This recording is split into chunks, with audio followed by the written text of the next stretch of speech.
Assalamualaikum warahmatullahi wabarakatuh. Salam sejahtera bagi kita semua. Bertemu lagi dengan saya Askia Nuriskiani AMDKEP, peserta Latsar CPNS golongan 2 angkatan 17, Pemerintah Kota Banjarbaru, Provinsi Kalimantan Selatan. Dalam kesempatan kali ini, saya akan berbagi pengalaman learning journal pembelajaran agenda 2 pada hari ketiga dengan tutor Ibu Emi Fatima AKSMM dari BPSDMD Provinsi Kalimantan Selatan. Sesuai dengan jadwal yang tertera di LMS, hari ini kami akan melaksanakan jadwal pembelajaran asinkronus, yang berarti pembelajaran mandiri tanpa tatap muka dengan tutor via Zoom. Pada hari ini pembahasan yang akan dibahas adalah berfokus kepada poin core values ASN berakhlak.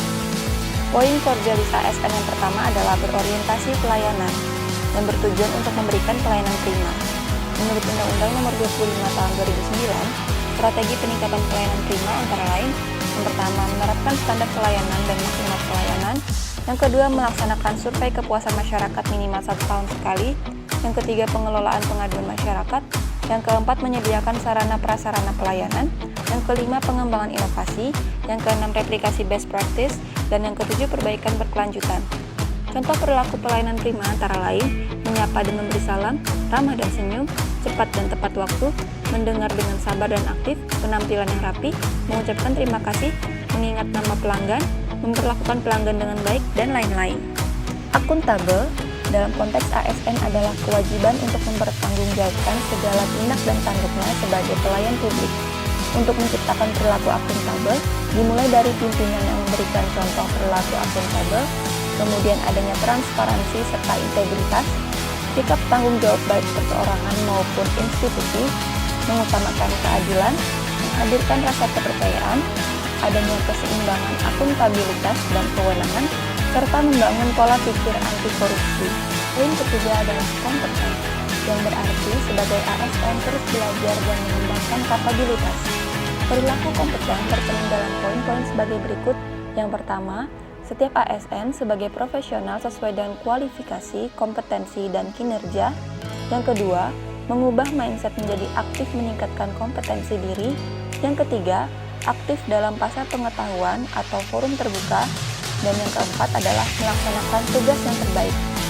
Harmonis adalah saling peduli dan menghargai perbedaan. Peran ASN dan core value harmonis antara lain: pertama, sebagai ASN harus bersikap netral dan adil. Yang kedua, mengayomi kepentingan kelompok minoritas. Yang ketiga, memiliki sikap toleran atas perbedaan. Serta yang keempat, suka menolong baik kepada pengguna layanan maupun sesama kolega ASN. Poin core values ASN selanjutnya adalah loyal. Artinya, berdedikasi mengutamakan kepentingan bangsa dan negara. Dengan panduan perilaku, memegang teguh ideologi Pancasila, Undang-Undang Dasar 1945, setia kepada NKRI dan pemerintahan yang sah, kemudian menjaga nama baik ASN, pimpinan, instansi, dan negara, serta menjaga rahasia jabatan dan negara.